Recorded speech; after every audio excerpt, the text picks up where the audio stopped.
रांची में दरिंदगी थमने का नाम ही नहीं ले रही है और इसी बीच एक सनसनीखेज या फिर आप यूं कह लीजिए एक बड़ा ही भयावह खबर सामने आया है जिसने पूरे रांची को झंझोर के रख दिया है।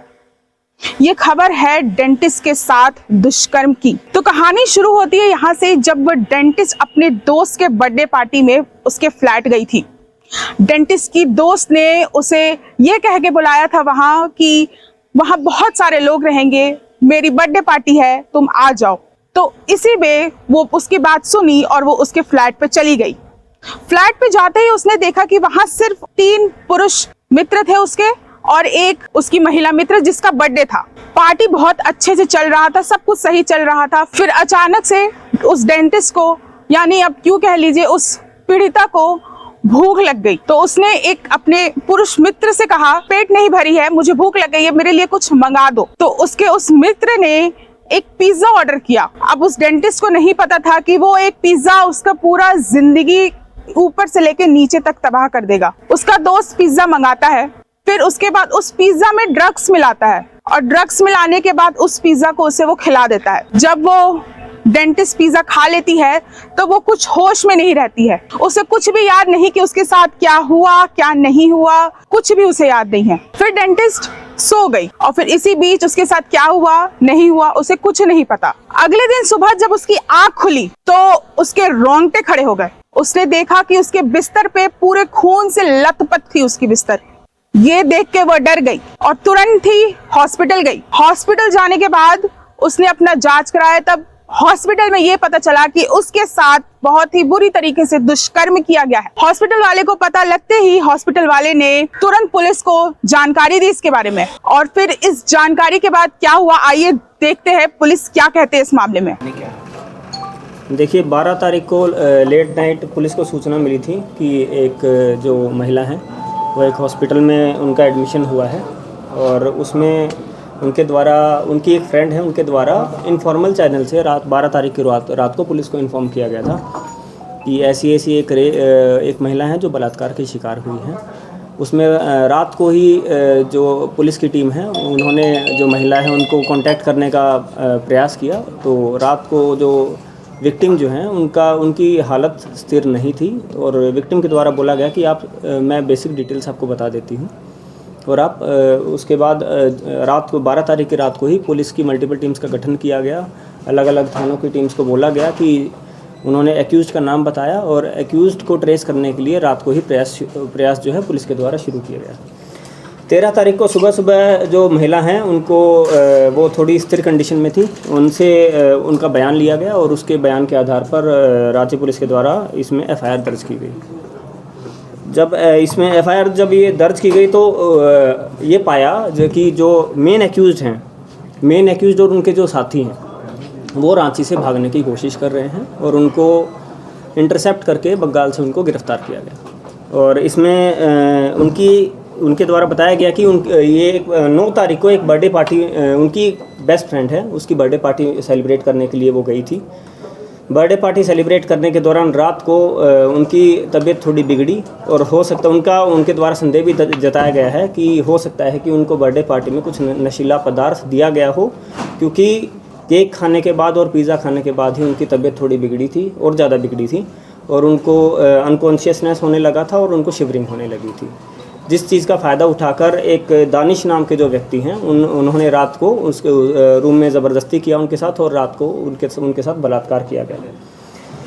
महिला से जब पूछा गया कि आपने इतना लेट इन्फॉर्म क्यों किया तो जो विक्टिम है वो काफ़ी डर गई थी। उन्होंने लेकिन जो जिसकी बर्थडे पार्टी में वो गई थी, ओली विश्वकर्मा, तो अपनी फ्रेंड को उन्होंने सूचित किया था नेक्स्ट डे मॉर्निंग ही।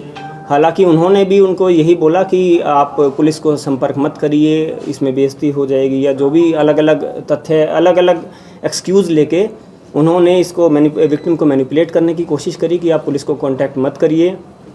और उनके द्वारा और भी ऐसे हमारे पास एविडेंस सामने आए हैं जिसमें जो ओली विश्वकर्मा जो हैं उन्होंने एविडेंस छुपाने की कोशिश करी है और उनका जो कनाइवेंस है इस क्राइम में उससे इनकार नहीं किया जा सकता है। ओली की जो ये बर्थडे पार्टी करने वाले उसका ओली का एक बॉयफ्रेंड है शादाब, शादाब ने ये पार्टी होस्ट करी थी, वो अभी गिरफ्त से बाहर है। उनकी जो इस क्राइम में कनाइवेंस है उससे भी अभी तक इनकार नहीं किया जा सकता है तथा अभी वो फरार है। जो मेन जो एक्यूज्ड है दानिश, जिन्होंने इस घटना को कारित किया, और उनके एक साथी हैं फ़हद का भी काफ़ी रोल इसमें आ रहा है, और फ़हद का भी जो एविडेंस को छुपाने में उसका रोल आ रहा है, साथ ही साथ इस क्राइम को फैसिलिटेट करने में भी फ़हद का रोल आ रहा है। इसी कारण से 3 व्यक्तियों को गिरफ्तार करके पुलिस के द्वारा उनको जेल भेजा जा रहा है, जिसमें जो मुख्य अभियुक्त हैं मोहम्मद दानिश, जो हिंदपीढ़ी के रहने वाले हैं, मोहम्मद फ़हद मलिक, जो लोअर बाज़ार थाना क्षेत्र अंतर्गत रहने वाले हैं, और तीसरी जो ओली विश्वकर्मा, जो उनकी जो बेस्ट फ्रेंड है जो विक्टिम की, उनको भी गिरफ्तार करके पुलिस के द्वारा न्यायिक अभिरक्षा में भेजा जाए। पुलिस ने क्या कहा ये तो हम सुन चुके हैं, लेकिन अब ये मामला सिर्फ कानून तक ही नहीं सीमित रहा, बल्कि ये एक राजनीतिक मोड़ भी ले ली है। इसी बीच हमारे साथ जुड़े थे भैरव सिंह जी, चलिए देखते हैं उनका क्या कहना है इस मामले को लेकर।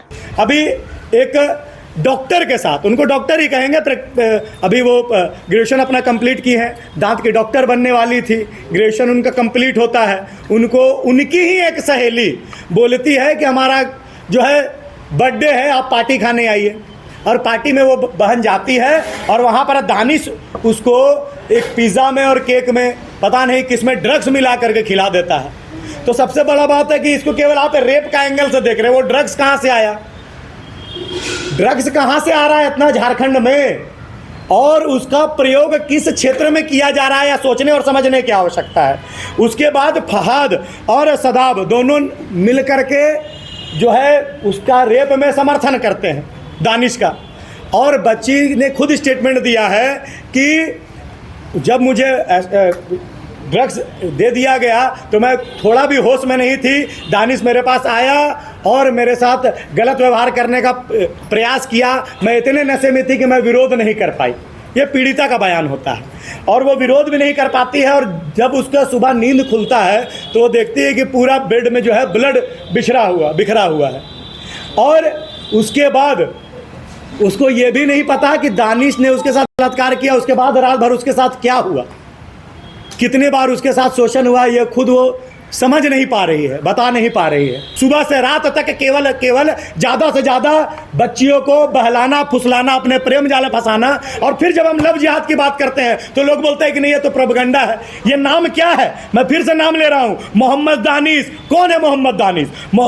फहद मलिक कौन है? मोहम्मद सदाब कौन है? और हम लोग अब एक कदम आगे बढ़ गए हैं, वो लोग अब लव जिहाद से एक कदम आगे बढ़ करके डायरेक्ट या तो बलात्कार करने का प्रयास कर रहे हैं, उनका वीडियो बना करके उनको धमकी दे करके उनसे पैसे ऐंठना, और पुनः कई बार उन लड़कियों को दूसरे लड़कियों के साथ सोने के लिए जो है जबरन मजबूर किया जा रहा है। अब इस पूरे कहानी को एक नया पहलू दिया जा रहा है, इसे लव जिहाद का एंगल बताया जा रहा है। क्या ये सच में लव जिहाद का मामला है, या इस कहानी की कोई और पहलू भी है? इसी बीच हमें ये जरूर समझना होगा, हम औरतों को, हम लड़कियों को ये समझना होगा कि हम जहां जा रहे हैं, कहां जा रहे हैं, कैसे जा रहे हैं, ये सब चीज हमें पहले ही सोच के रखना पड़ेगा, हम किन लोगों के बीच जा रहे हैं। हमें अपना अलर्ट मोड हमेशा ऑन रखना होगा। तो ये थी डेंटिस्ट के साथ दुष्कर्म की कहानी। इसकी एक पहलू तो हमने दिखा दिया, लेकिन इसकी एक और पहलू है, जिस पहलू को जानने के लिए आपको बने रहना होगा हमारे साथ। कैमरा पर्सन संतोष के साथ मैं दीक्षा बेनीपुरी, द न्यूज़ पोस्ट।